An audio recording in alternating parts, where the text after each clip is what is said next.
প্রতিভা প্রকাশের লাইভে কবির কণ্ঠে কবিতা পাঠ। আজ আমি ৪৩তম কবি। আমার কবিতা শুনতে যারা উপস্থিত আছেন সবাইকে শুভেচ্ছা। প্রতিভা প্রকাশের কর্ণধার মঈন মুরসালিনকে ধন্যবাদ আজকে আপনাদের সামনে কবিতা পড়ার সুযোগ সৃষ্টি করে দিয়েছেন বলে। প্রতিভা প্রকাশ আপনাদের জন্য একটি বড় সুযোগ দিয়েছে, কিন্তু ৪০ বা তার অধিক কমিশনে বই ক্রয়। যেসব বই কাজের সেগুলো কিনতে পারেন।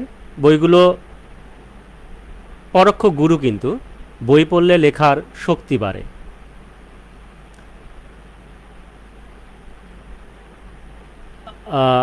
আজকে আপনাদের সামনে আমি আমার কবিতা, দু একটা অনুগল্প আর আমার জীবনের কিছু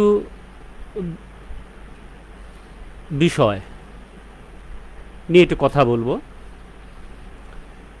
আশা করি শুধু কবিতা পড়লে একঘেয়েমি থাকবে, এই একঘেয়েমিটা কেটে যাবে। আমার জীবনে কবিতা লেখা শুরু হয় ১৯৮৮ সালে। তখন আমি হাই স্কুলের ছাত্র।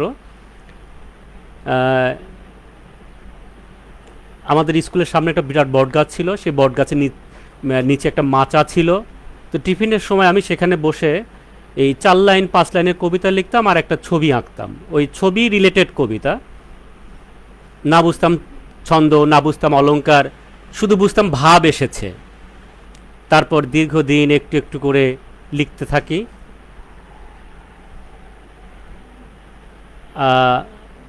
আবেগে পড়লেই কবিতা ধরা দেয় না, কবিতা ধরা দেওয়ার অত সহজ না। ১৯৯৬ সাল থেকে আমি আব্দুল মান্নান সৈয়দ স্যারের ক্লাসে যাই। তখন কিন্তু অনেককেই পাই। তখন নাফে নজরুল, তখন আল হাফিজ, মঈন মুরসালিন, এরকম আমরা অনেক, মৃধা আলাউদ্দিন, তারপর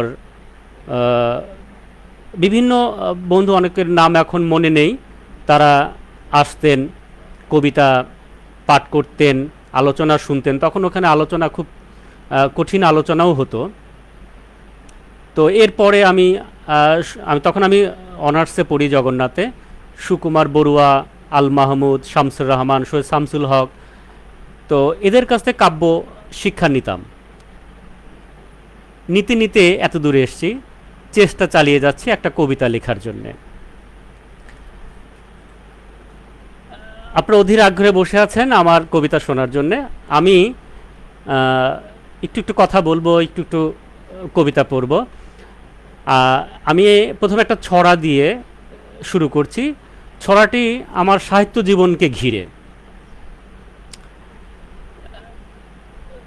ছড়াটা আপনারা শুনলে মনে করবেন শিশুকে নিয়ে, আসলেই এটা আমার পদচারণা নিয়েই আর কি। কাপা কাপা হাত পা, মুখে হাসি পাশে মা, শরীরটা লিক লিক লিক লিক করে টিক টিক। লাঠি নেই ঘাটি নেই তবু খোকা শেষ্টায়, দাঁড়াবার চেষ্টায় থাকে নির্ভীক। ঠিক ঠিক ঠিক দাঁড়ালেও ঠিক। আর একটা পড়ছি, দাও সুকুমার বৃত্তি। তখন আমি তরুণ ছিলাম, অভাব ছিল বড়। হাত বাড়িয়ে কন সুকুমার, হাতটি আমার ধরো। সেই যে ধরা আর ছাড়েনি, ছাড়তে চেয়েও আর পারেনি। বই দিয়ে কন পড়ো। তখন আমি তরুণ ছিলাম, অভাব ছিল বড়। পড়ে গড়ে ২টি দশক অনেক কিছু পেলাম। অভাব আছে, ভাব বেড়েছে, তাও বলিনি সেলাম। ১০০ বছর আরও চাই, শক্তি যদি আরও পাই, এতটুকু চেলাম। দেবই এমন কিছু যেসব দিতে সাহিত্যপ্রেমী স্বাদ ছাড়েনি পিছু। ১০০ বছর আমার দেশে রবে আমার কীর্তি। হে দয়াময় দাও না আমার সেই সুকুমার বৃত্তি। আরেকটা পড়ছি, আমি এবং ছুটি। এটাও আমার লেখালেখির যে ভাঙার পর্ব, বিভিন্ন জায়গায় বিভিন্নভাবে ভাঙি বা চেষ্টা করি, সেই ভাঙাকে নিয়েই। ছুটি বেটা বড্ড পাজি, পালিয়ে সব যেতেই রাজি। আজকে তারে কলের ভারে দেবই দেব সাজা। মাঠ নদী বন বিলের ধারে, ফুল পাখি আর গাছের আড়ে, ফুর্তিগুলো খাচ্ছে মজা, সুখের তিলে খাজা। আমিও তাই দিচ্ছি কাজের কান্টি মোলে, ছুটির ঢোলে পড়ছে হাতের মুঠি। সকাল এখন ঘুমে থাকে, আমিই আগে উঠি। সকাল এখন ঘুমে থাকে, আমিই আগে উঠি। সাজা আমি দেব কারে? আমিও যে ছুটির পিঠে, ছাড়ছি ভিটে, ভাঙছি বেড়া খুঁটি। আমরা মজার জুটি, আমি এবং ছুটি। এবার কিশোর বেলা নিয়ে, দামাল কিশোর বেলা। আমরা কজন দামাল স্বজন, দুষ্টু দুপুরু তপ্ত পুকুরু, ডুব সাঁতারে এক কাতারে জমছে ঝাপট বেশ। লাল করা চোখ, হাল করা ঝোঁক, সূর্য শকুন, মায়ের বকুন, দিনটি ফুরোয় বিকেল জোড়ায়, হয় না খেলার শেষ। মায়ের হাঁকে সন্ধে হাঁকে শান্ত পরিবেশ, জোনাক রাতে পিদিম সাথে পাটগুলো হয় শেষ। আর একটা পড়ছি, কাঁচা পাকা। কাঁচা আম টক টক, পাকা আম মিষ্টি।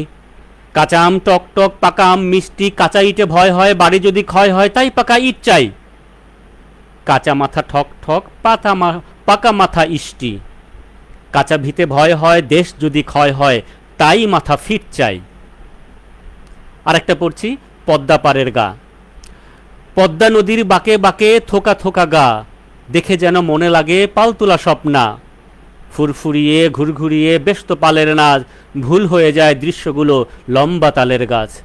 চিকচিকিয়ে ফিকফিকিয়ে ধরায় চোখে ধাঁধা, পারগুলো ঠিক চোখে পড়ে বালি দিয়ে বাঁধা। লাফলাফিয়ে ছলছলিয়ে দুলছে ঢেউয়ের জল, ভুল হয়ে যায় দৃশ্যগুলো লম্বা ছেলের দল। ঝাপটা ঢেউয়ের পার গুড়িয়ে গাগুলো হয় ফাঁকা, ভুল হয়ে যায় দৃশ্যগুলো রং তুলিতে আঁকা। এই কাব্যগলিতে প্রায় 28-30 বছর চলাচল করছি। অনেক বন্ধু পেয়েছি, অনেক সাহিত্যে আসার পর অনেক ভালোবাসা পেয়েছি। আমার বয়সে কম, আমার বয়সে বেশি, আমার বয়সে সমতুল্য, এমন অনেক বন্ধু পেয়েছি। তাদের নাম বলে শেষ করা যাবে না, অনেক নাম। তারা কেউ কেউ ভালোবাসে, আবার কেউ কেউ রাখে ভালোবাসে। তো এই বাসাবাসি এবং বাসাবাসিতে আমি চেষ্টা চালিয়ে যাচ্ছি আমার সাহিত্য জগতে কিছু লিখে রাখার জন্যে। আমি এবার যে কবিতাটা পড়ছি এটা আল মাহমুদ খুব পছন্দ করতেন। এই কবিতা নিয়ে ছোট একটা লেখাও তিনি দিয়েছিলেন আমাকে, ঘরকে করে পর। আল মাহমুদ ছুটে যেতেন প্রকৃতির কাছে, আর প্রকৃতি আমার কাছে ছুটে আসে এই ঘরকে করে পর। ভ্যাপসা দুপুর, গুমট পুকুর, ক্ষিপ্র চালে ঘরের চালে টপ টপাটপ ফেলছে আম, কালবৈশাখী ঝড়, ঘরকে করে পর, আমার ঘরকে করে পর। মেঘের চোটে বৃষ্টি ফোটে, শাপলা হাসে নীল আকাশে, কদম বনে আকাশ ছোটে, মেঘকে করে ভর, ঘরকে করে পর, আমার ঘরকে করে পর। ফড়িং জুটে গোল্লা ছুটে, শিউলি ফুটে ভোরের ঠোঁটে, শিশির দিয়ে পা ধুয়ে ভোর, দাঁড়ায় আমার ঘর, ঘরকে করে পর, আমার ঘরকে করে পর। রসের হাড়ি চলছে দুলে, খেলছে বাতাস সর্ষে ফুলে, মন কেড়ে নেয় মৌমাছি দেয় কি সুমধুর স্বর, ঘরকে করে পর, আমার ঘরকে করে পর। আর একটা পড়ছি, এগুলো আমার কিশোর বেলাকে নিয়েই। আমার ঘর ঘর না। পাখির ডাকে ঘুম ভাঙে ঠিক, পাখির ডাকে ঘুম ভাঙে ঠিক, সূর্যে মাপে বাধা, খাঁচায় থেকে সুর সুমধুর যায় কি বলো সাধা। পায়ের তলে ঘরের সবুজ দিচ্ছে নরম গদি, সুইমিং পুলে সলাৎ পানি দুলছে যেন নদী। গাছগাছালি ঘরের কোণে খুশখুশিয়ে কাশে, স্বচ্ছ আকাশ ছাই রঙা মেঘ জানলা দিয়ে ভাসে। আমার শহর আমার বাড়ি, ইট পাথুরে কলের গাড়ি, কিশোর দুচোখ এদের সাথে যুক্ত, আয়রে জীবন আয়রে জসিম, কর না আমায় মুক্ত। এবার আরেকটা পড়ছি, স্মৃতির সাথে মাতি। আমি যখন কিশোর ছিলাম বন্ধু ছিল ফাঁকা, এই বয়সে বন্ধু ছাড়া যায় কি বলো থাকা। হঠাৎ এলো আম কাঁঠালার জামলিচু বেল গাছ, বন্ধু হবে নেবে খেলায়, ধরল ধিতাং নাচ। তাদের পিঠেই কাটছে বেলা, আপন বলয় আপন খেলা। আবার দেখি দাঁড়িয়ে ফটিক দুর্গা অপু বলাই, আবার দেখি দাঁড়িয়ে ফটিক দুর্গা অপু বলাই, খোঁজ না হাসান জলদি করে আমরা সবাই পলাই। এমনি করে বন্ধুমহল খেলায় লুটোপুটি, হঠাৎ নিল দুর্গা ফটিক জীবন থেকে ছুটি। এখন আমি অনেক বড়, এখন আমি অনেক বড়, ওসব কিশোর ছবি সবই গেল, রেখে গেল বুকের ভেতর কবি। তোরাই ছিলি খেলা পড়া মাতামাতির সাথী, এখন খুঁজে না পাওয়াতে স্মৃতির সাথেই মাতি, এখন খুঁজে না পাওয়াতেই স্মৃতির সাথেই মাতি। এবার পড়ছি বৃষ্টি পড়ে। খেলছে ফড়িং, খেলছে বাতাস, খেলছে মানুষ নীলের আকাশ, হঠাৎ একই মেঘের দাপট। পাতা নড়ে মরমরামোর হালকা চালে পুকুর খালে, হঠাৎ আবার চুপ। বৃষ্টি পড়ে, বৃষ্টি পড়ে মিষ্টি পড়ে ইট পাথরে ছোনের ঘরে, খোকা খুকির ভীরু চোখে ভেজার ঝোঁকে, নুপুর বাজে দুপুর সাজে, মাটির বুকে গন্ধ শুকে কাণ্ড দেখায় খুব। দৃশ্য অপরূপ। বৃষ্টি পড়ে, বৃষ্টি পড়ে ব্যস্ত পায়ে চলছে বধূ স্বপ্ন নায়ে, নদীর বুকে বাজনা বাজে দিন চলে যায়, বা দিন চলে যায় পেটের কাজে, ঠনঠনা ঠন শূন্য হাড়ি ফুসলে ওঠে বস্তি বাড়ি। বৃষ্টি পড়ে, বৃষ্টি পড়ে ছলছলাচল চোখের জলে, মরছে টোকাই ভাতার জলে। বৃষ্টি তো নয় এক মুঠো ভাত, এক মুঠো স্বাদ, এই তো সুধা, টাপুর টুপুর পড়ছে ক্ষুধা। এবার আরেকটি পড়ছি, বুবু। বছর 20 অনেক বেশি, বছর 20 অনেক বেশি, এখন যুবা শক্ত পেশি, বুকের পাটা নাদুস গাটা, কিন্তু মনে কষ্ট বনে, চোখে সাগর ডুবু। কেমন আছিস বুবু আমার, কেমন আছিস বুবু? তোর লাগানো ডালিম গাছে চড়ুই ঘুঘু দোয়েল নাচে, তোর বানানো নকশি কাঁথা মায়ের বুকে কষ্ট গাথা, বাবার ঠোঁটে কাঁপন ওঠে, তোর স্মৃতি সব গুমরে ছোটে নিথর বাড়ি ঘর। ঘুড্ডি ওরা উদাম মাঠে এখন খোকার একলা কাটে, ছাল্লি বাড়ি পৃথির ঝোঁকে ভুগছে বাড়ি প্রবল শোকে, সবার মনে কষ্ট বনে চোখে সাগর ডুবু। কেমন আছিস বুবু আমার, কেমন আছিস বুবু? এবার একটা গান। আমার বড় মেয়ে মাটি, ওর যখন জন্ম হয়, জন্মের সময় ঘুমোতে কম, তো একটা গান আমার বউ লিখে দিতে বলল, গান লিখলাম, সেটা সুর দিয়ে তিনি শোনালেন এবং মাটি এই গান শুনে শুনে ঘুমাতো। মাটির গান। আয় মাটি আয়, আয় চাঁদ আয়, মাটিতে নেবে আয়, আয় চাঁদ আয়, মাটিতে নেমে আয়, মাটি দেবে ঘর বাড়ি দুধ ভাত লাল শাড়ি, ঘোরাবে সোনার নাই। আয় চাঁদ আয়, মাটিতে নেবে আয়, কালো খাকি জামা জুতা বই খাতা ঘুড়ি সোতা পড়াবে নুপুর পায়।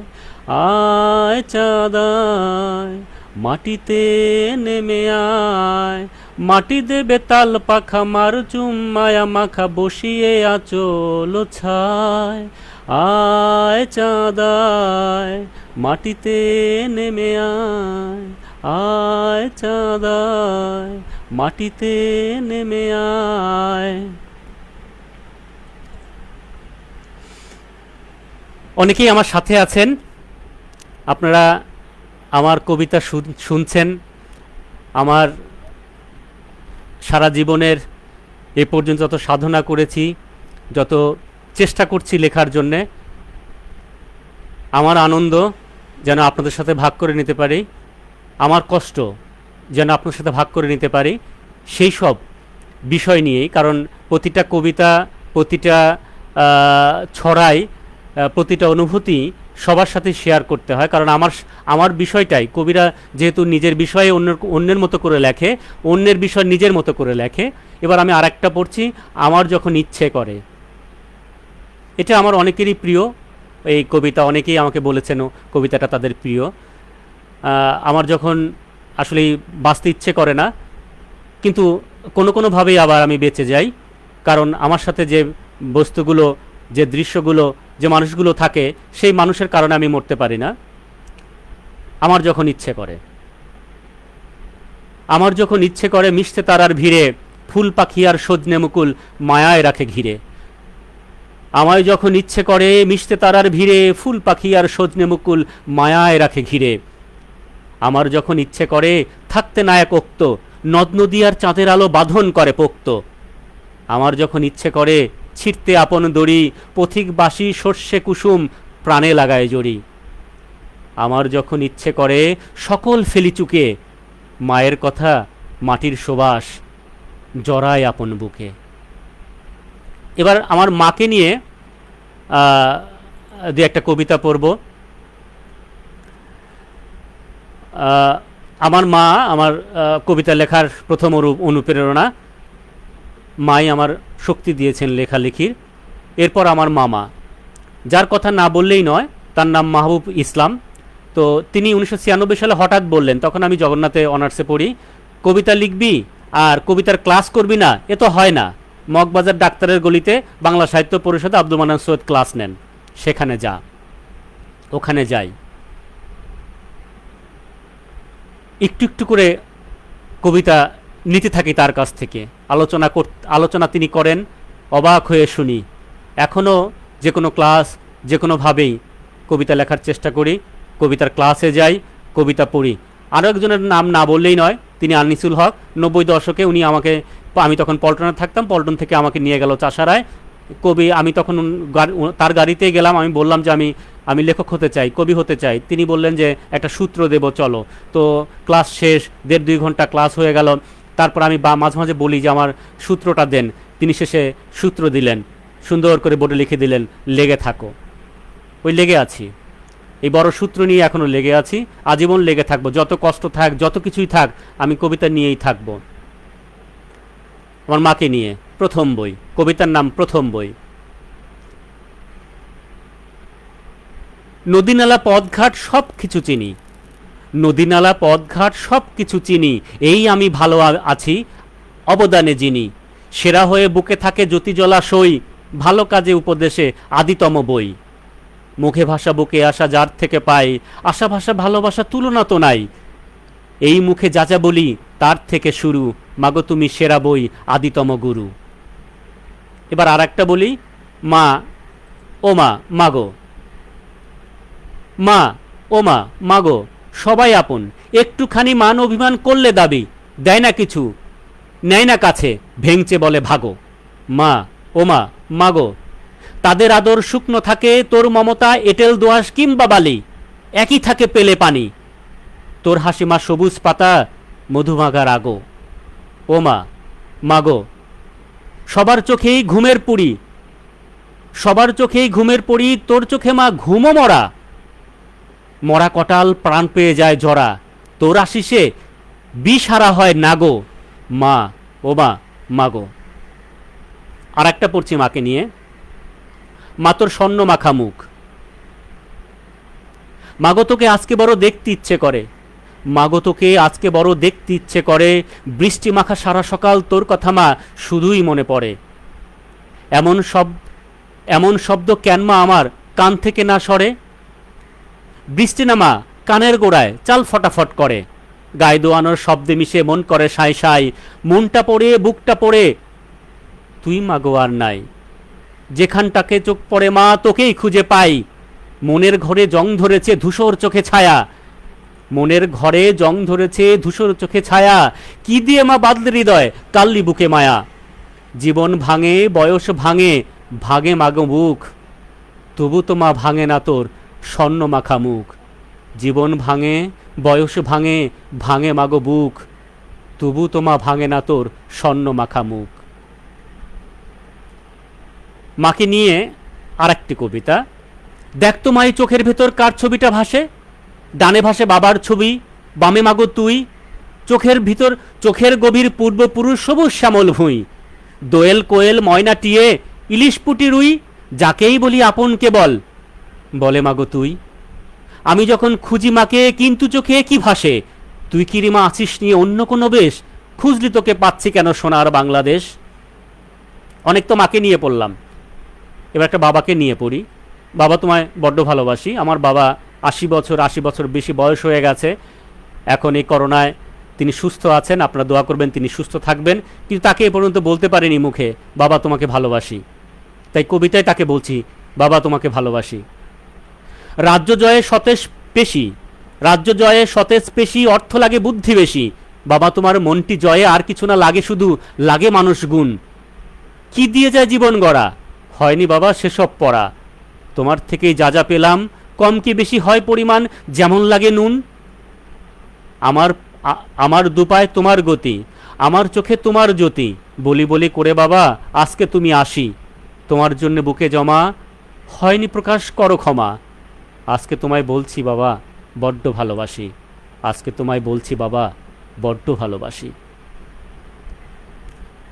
আমার আরেকটা কবিতা, একটা ছেলে, তার কি কষ্ট, তার কি আকাঙ্ক্ষা, সেটা নিয়ে।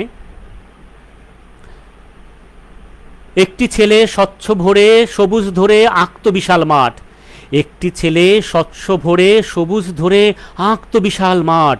সেই মাঠে রোজ প্রজাপতি ভর্ত জ্যোতি আকাঙ্ক্ষারই পাঠ। একটি ছেলে তপ্ত দুপুর ঘোলা পুকুর রাখত দুটি চোখে, সেই চোখে আজ মরা গ্রাম, শহর ট্রাম ধুকছে মহাশোকে। একটি ছেলের ফড়িং স্বভাব, রাতের ঝিঝির ফুল নদিয়ার সকল কিছুই স্মৃতি। এখন মা রাগের মতো মন বসে না পাঠে, ধূসর জীবন পানসে লাগে, মধুর জীবন পানসে লাগে, ধূসর রাত্রি কাটে। এসব কিছু যাক না উবে, দাও না মা তেমন বাতাস আমার হৃদয় বাটে। এসব কিছু যাক না উবে, দাও না মা তেমন বাতাস আমার হৃদয় পাটে। এবার বউ আর টৌকে নিয়ে, টৌ বান্ধবী, বউ যিনি শত অভাবে ভাব বাড়িয়ে আমার পাশে থেকে ভালোবাসা বিলিয়ে দিচ্ছেন, তার জন্য কয়েকটি কবিতা পড়ব। সেই বউ আর টৌ অথবা বান্ধবীকে নিয়ে আমার নির্ঘুম রাত কাটে। এসব কবিতা লিখে খুব শান্তি পাই। বউকে নিয়ে কবিতা, কবিতার নাম ফারজানা। তার প্রেমে খুব নিঃস্ব আমি, মওলা তোমার জানা। দিন ঘুরে ফের রাত্রি আসে, রাত্রি ফিরে দিন, তার প্রেমে হই দিন। তার হাসিতে স্বর্গ হাসে, মিলন মেলা মধুর গোলা, সব কিছু তার জানা। অর্ধ বলায় কম হবে খুব, পূর্ণ জীবন অপসরি ফারজানা। বাংলা সাহিত্যে এমন কবি নাই যে তার প্রেমিকা নিয়ে, তার বউ নিয়ে কবিতা লেখেন নাই। আর একটা বলছি, সোনামুখী সুই। তুমি যদি পিছা হও আমি হব মাথা, তুমি যদি পিছা হও আমি হব মাথা। আমি করি ফালের কাজ তুমি সুতো গাথা, আমি করি চাষাবাদ তুমি নীল ভুঁই, দুজন সমাধানে দুজনে সোনামুখী সুই। বকিনি আর একটা কবিতা, ধনচে বধূ। ধনচে বধূর হাসির ঝিলিকে বাতাসকে দেয় দোলা, তাবৎ সুবাস ভুলতে পারি বউ কি যায় ভোলা। কুসুম ঠোঁটের ঝলক নরন বুক ভরে দেয় হাসি, ফুরফুরে তার কথার ধরন একলা ভালোবাসি। নাদুস শরীর সরল হৃদয়ে প্রেম প্রীতির গোলা, মনের ভিতর প্রেমের মধু চোখে আবাস খোলা। বউ কি যায় ভোলা, বউ কি যায় ভোলা, কখনো যায় না। তাকে নিয়ে আর একটা কবিতা, তোমার দুটি চোখ। তোমার দুটি চোখ, তুমি দেখো নজর বাক্স নেত্র পরিবেশ, আমি দেখি ঘর মমতা, আমি দেখি ঘোর মমতা আর্দ্র পরিবেশ। তোমার দুটি চোখ, তুমি দেখো নজর বাক্স নেত্র পরিশেষ, আমি দেখি ঘোর মমতা আর্দ্র পরিবেশ। তোমার দুটি চোখ, তুমি দেখো দেখার জ্যোতি অব্যক্ত মনোবাদ, আমি দেখি ভাব ভরা এক জোনাক জলারাত। তোমার দুটি চোখ, তুমি দেখো ঘর পরিবেশ নজর রাখা নেত্র, আমি দেখি মধ্য আদি হাওয়ার চারণ ক্ষেত্র। তোমার দুটি চোখ, তুমি দেখো পূর্বপুরুষ সঞ্জ কাটা নথ, আমি দেখি আমি আমার ভবিষ্যৎ। তোমার দুটি চোখ, তোমার দুটি চোখ আরশিনগর গন্ডি আটা প্রান্ত দেখো তুমি, আমি দেখি প্রেম ভরা এক আজব চারণভূমি।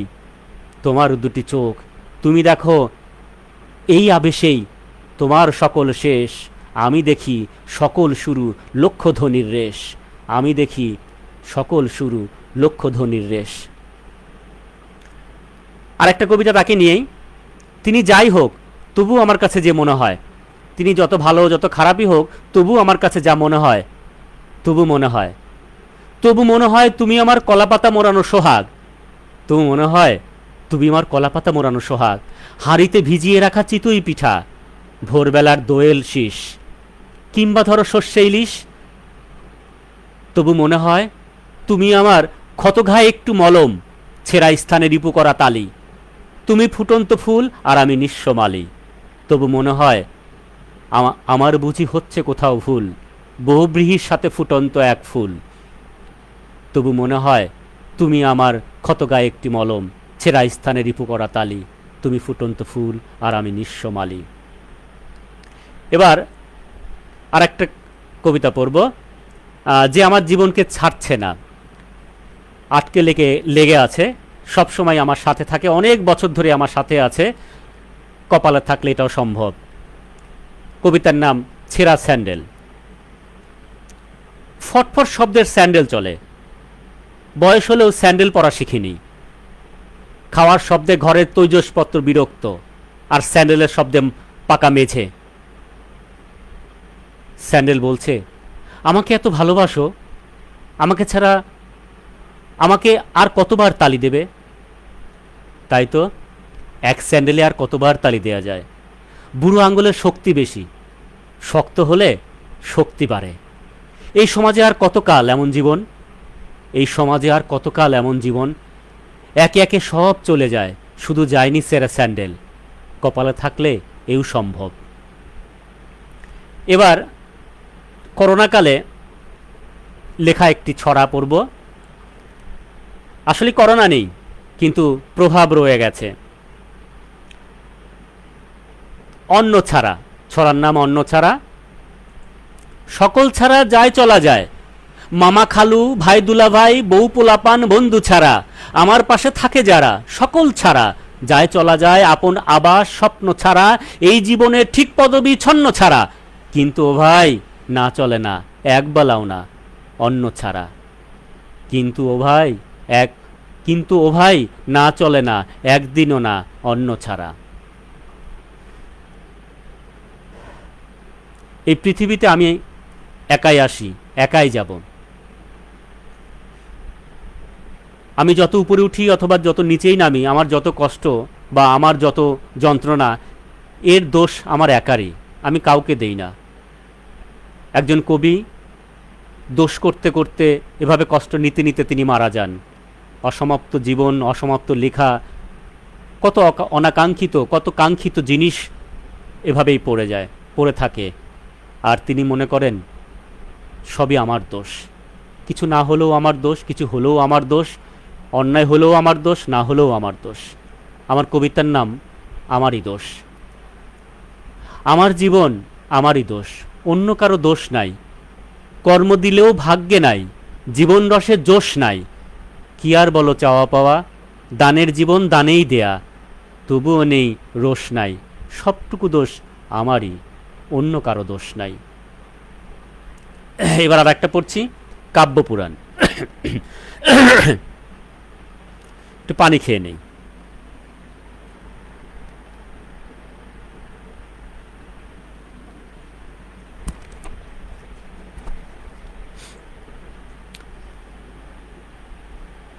সবাই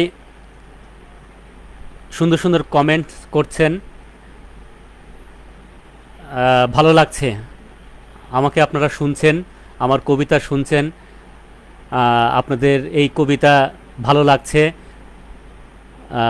উৎপলকান্তি বড়ুয়া, বাবা তোমাকে ভালোবাসি বাবা। সবাই দেখি বাবা তোমাকে ভালোবাসি, ভালো লেগেছে, আমারও খুব ভালো লাগে, আমারও খুব প্রিয় কবিতা। আমি কিন্তু এই কবিতা লিখেছি কয়েক বছর, কিন্তু বাবাকে কিন্তু এখনও বলতে পারিনি বাবা তোমাকে ভালোবাসি। হয়তো ছোটোবেলার থেকে, যেমন আমার মেয়ে, আমার বড় মেয়ে সবাই বলে বাবা তোমাকে ভালোবাসি, কিন্তু আমরা ছোটোবেলার থেকে অভ্যস্ত না বাবাকে বলে বাবা তোমাকে ভালোবাসি। আপনারা শিশু সাহিত্যিক যারা, আমি আপনাদের বলি, কমপক্ষে 2 বার 10 বার 5 বার যতবার পারেন আপনার সন্তানকে বুকে নেন, নিয়ে বলেন বাবা তোমাকে ভালোবাসি। আপনার সন্তানকেও তাই শেখান, বাবা মা তোমাকে ভালোবাসি। ভালোবাসা দিলে আমরা অন্যায় থেকে দূরে থাকি। সন্তানকে বুকে নিলে, সন্তানকে ভালোবাসার কথা বললে তারা লেপ্টে থাকে আমাদের সাথে তার জীবনকে শেয়ার করে, খারাপ পথে যেতে পারে না। এবার আসি কাব্যপুরাণ। শিশির ভেজা শীতের সকালের মতো তুমি এসে হাজির, মিষ্টি রোদের শিহরণ ঝাঁপিয়ে বললে, আজ আমার মন ভালো নেই, প্রেমের কথা বলো। হঠাৎ বর্ষাতে ছিঁড়ে তুলতুলে অনুভূতির বৃষ্টিতে মনটা গেল ভিজে। রিনঝিন ঝাঁকুনিতে মনের মধ্যে চাতক জেগে ওঠে। হাতে প্রেম গুজে দিয়ে বললে, কি হলো? ভালোবাসার কথা বলো। মধ্যরাতে টিকটিকির লেজে চলে জয়ের মহড়া, আর আমার মধ্যে কি হলো? প্রেমের কথা বলছো না কেন? বলবো, বললাম বলবো, আজ আমি দড়ি ছিঁড়ে বলবো। প্রেম যখন জ্যৈষ্ঠীর ক্ষেত, পুষের পাতা, আষাঢ়ের ঢল অথবা কার্তিকের কুকুর, তখন তার কথা কেনা বলে। গরম বাতাস শরীরে ঝাঁপিয়ে বললে, পোড়ামাটির জলের আকুতি তুমিই করো কর্দমময়। পোড়ামাটির জলের আকুতি তুমিই করো কর্দমময়। আর একটা পড়ছি ভালোবাসার। ভালোভাবে বসবাস, আসলে আমরা প্রত্যেকে চাই ভালোভাবে বসবাস করা। এই ভালোবাসার অপর নাম, ভালোভাবে বসবাস করার অপর নামই ভালোবাসা। অনেকে প্রশ্ন করে ভালোবাসাটা কি? আসলে ভালোভাবে বসবাস করা। বছর শেষে কথা রক্ষার্থে টিপলাম তার হৃদয় খচিত বেল, কিঞ্চিত শব্দে খুলে গেল দ্বার। আমার নিস্তব্ধতা, আর শুরু হলো তার বাকপটুতা। আসলে ভিতরে কাপ চলছে, তোমাকে যে কোথায় বসতে দেই। সত্যি কথা কি জানো, জীবনকে নতুন করে সাজাতে এভাবে বছরে বছরে পরিবর্তনের খুব প্রয়োজন। জানোই তো, সবাই চায় ভালোভাবে বসবাস। ভূতলে চুনকালির কাম চলছে, ভূগর্ভস্থে চলছে আসবাবপত্রের খুটখাট গঠন। সিলিংয়ের স্তনে গাড়া হচ্ছে ঝাড়নবাতির রড, মাটির ফুটোতে লাগানো হচ্ছে আতসী পর্দা।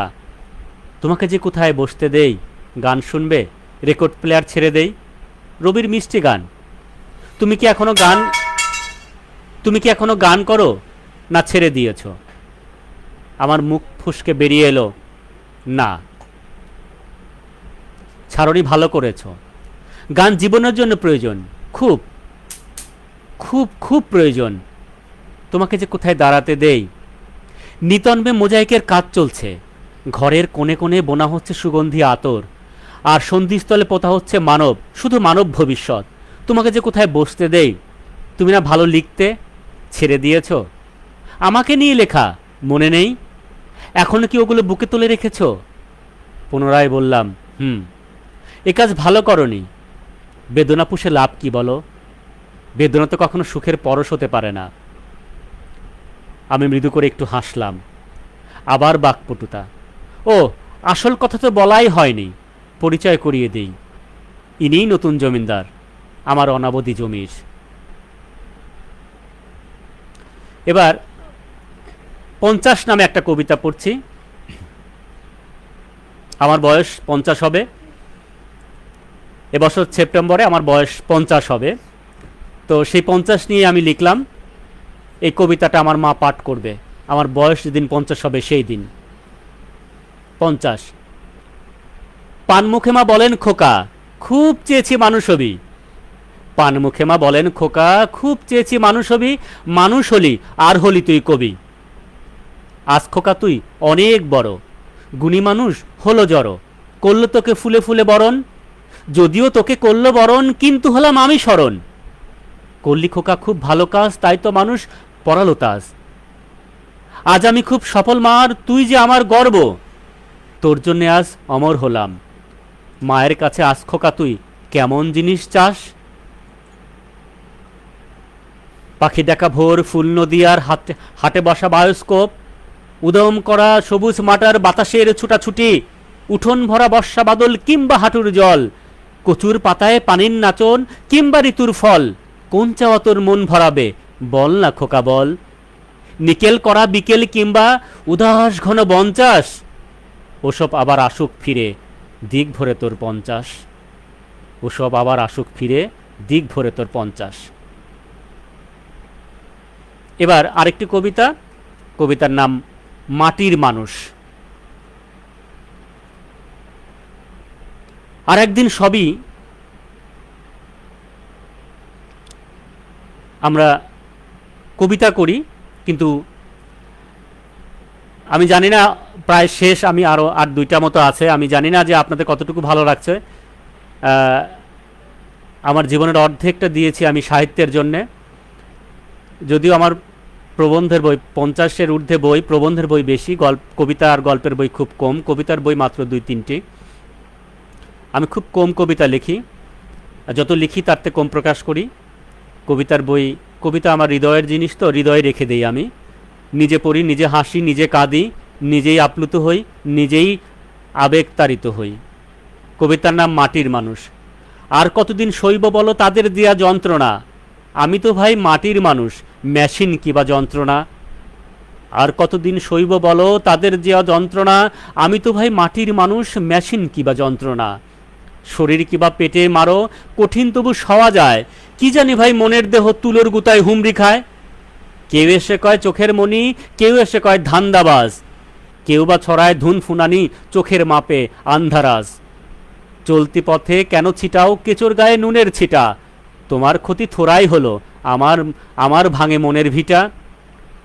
বুকের সাথে মেলাও না বুক, দূরে রেখে ভৎসনা, বাকি জীবন নাই বা দিলে পীড়ায় ভরা যন্ত্রণা। বুকের সাথে মেলাও বুক, বুকের সাথে মেলাও না বুক, দূরে রেখে ভৎসনা, বাকি জীবন নাই বা দিলে পীড়ায় ভরা মন্ত্রণা।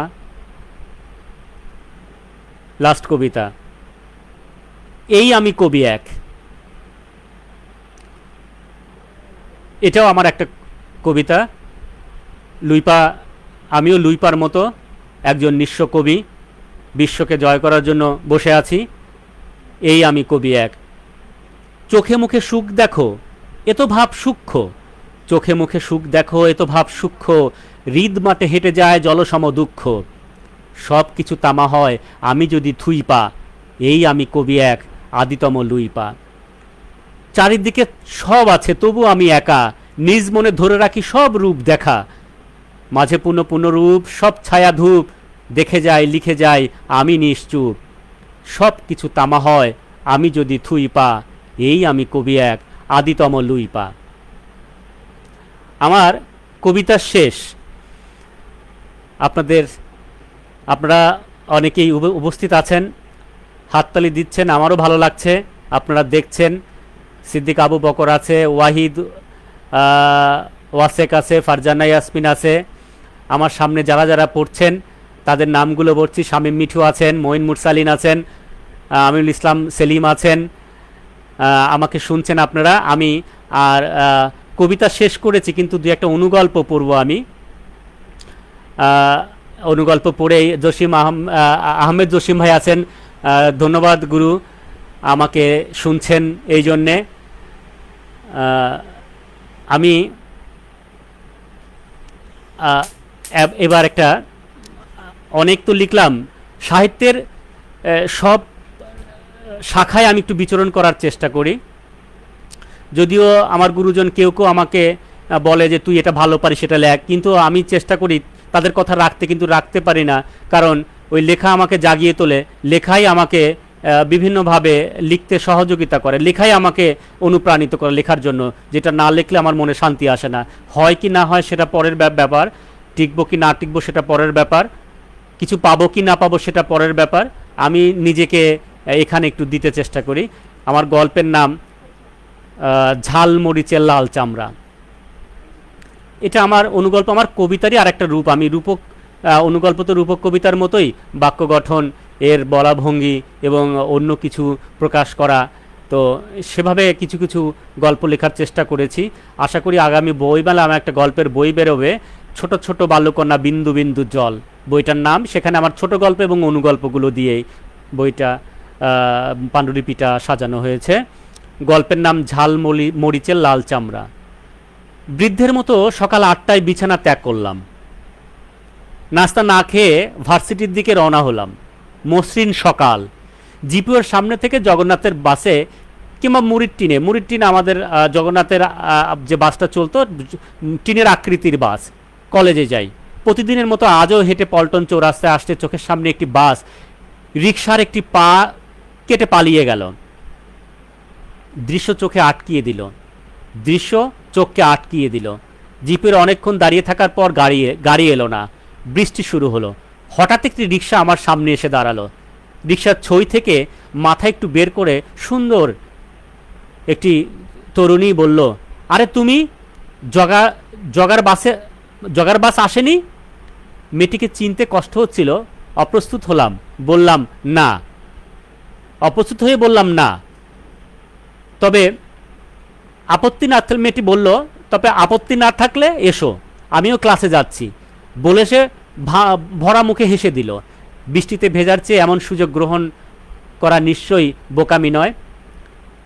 রিকশা উঠার পরে সে একে একে অনেক কথা বলল। অচানক একটি মেয়ে এভাবে লিপ দেবে ভাবতেই মনে কাতুকুতু লাগলো। তোমাদের ফর্ম ফিল আপ কি হয়েছে? উত্তরে না বলতেই আবার বলল, তোমাদের কত টাকা নিচ্ছে? 1200 আজকের লিস্ট। কথাটা শেষ না করতেই সাথে সাথে অনুভব করলাম আমার বাম পাজরে তীক্ষ্ণ কোনো অস্ত্রের মাথা। বলল, যা আছে সুবোধ বালকের মতো দিয়ে দাও এবং রিকশা থেকে নেমে পড়ো।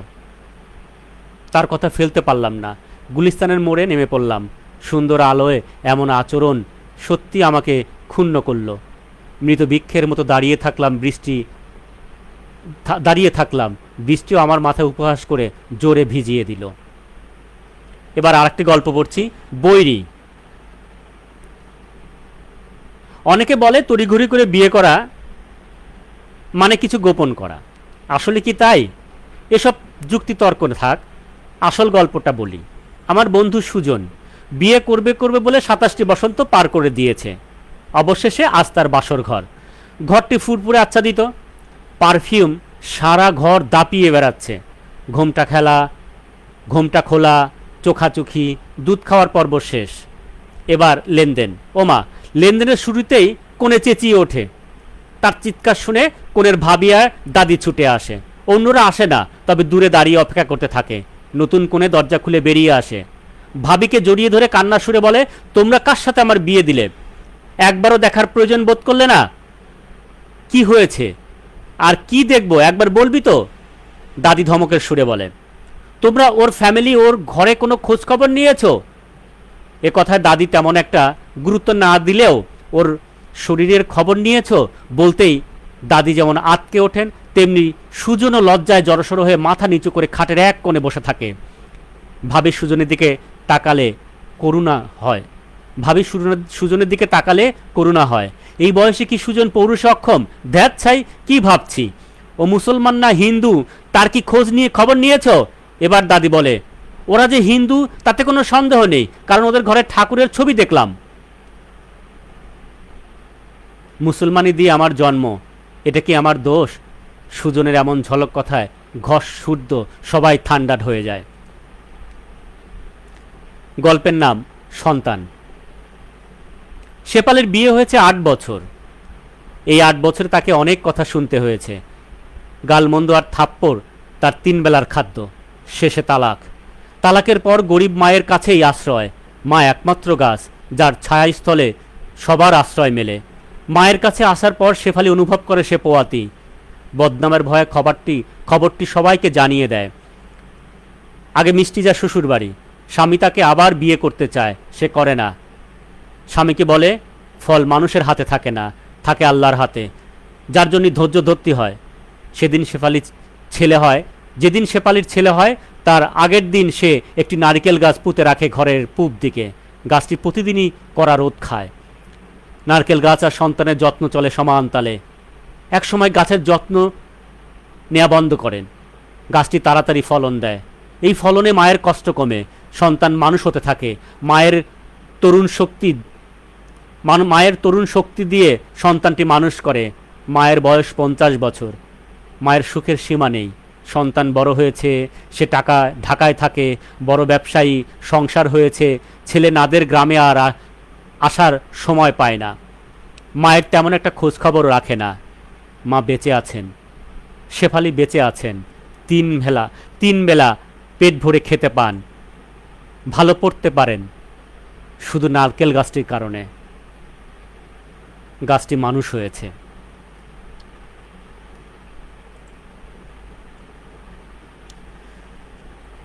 ধন্যবাদ। আপনারা প্রায় 45 মিনিট আমার সাথে থেকেছেন। আপনারা আমাকে শুনতে পাচ্ছেন, আমার কবিতা শুনলেন, আমার কিছু ছোট অনুগল্প শুনলেন। আমি আপনাদের অনেকের সামনে এই প্রথম এতগুলি কবিতা, আমার প্রাণের কবিতা, আমার পছন্দের কবিতা আপনার সাথে শেয়ার করলাম। আমি কবিতা আবৃত্তি করি নাই, কারণ আবৃত্তি করতে সময় লাগে। আমি কবিতা পাঠ করেছি। কবিতা পাঠটা দ্রুত হয়, আবৃত্তিটা আস্তে হয়, আমি সেটা করিনি, লয় মাত্রা রেখেও করিনি।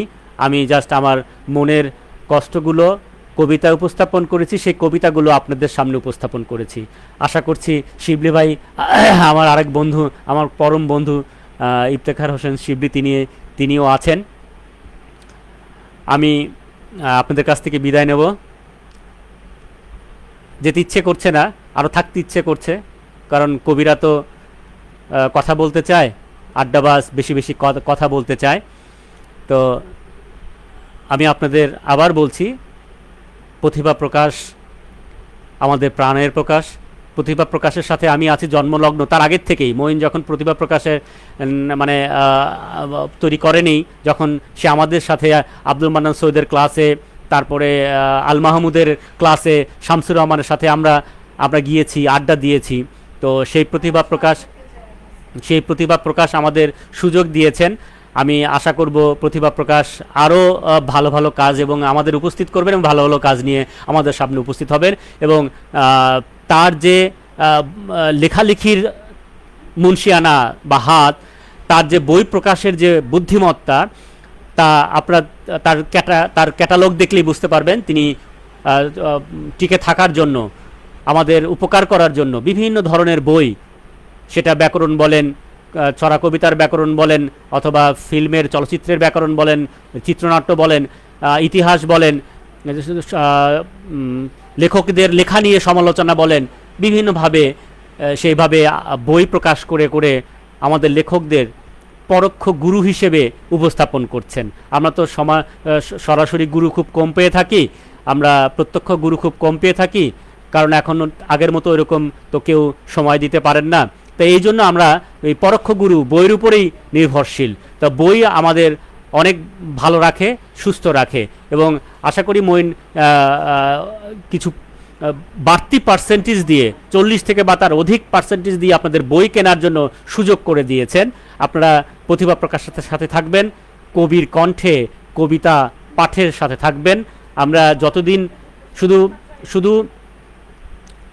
করোনা কাল না, আমরা আশা করব প্রতিভা প্রকাশের মঈন মুরসালিন এই ধারাটাকে অব্যাহত রাখবেন। সবাই ভালো থাকেন, শুভরাত্রি, আল্লাহ হাফেজ।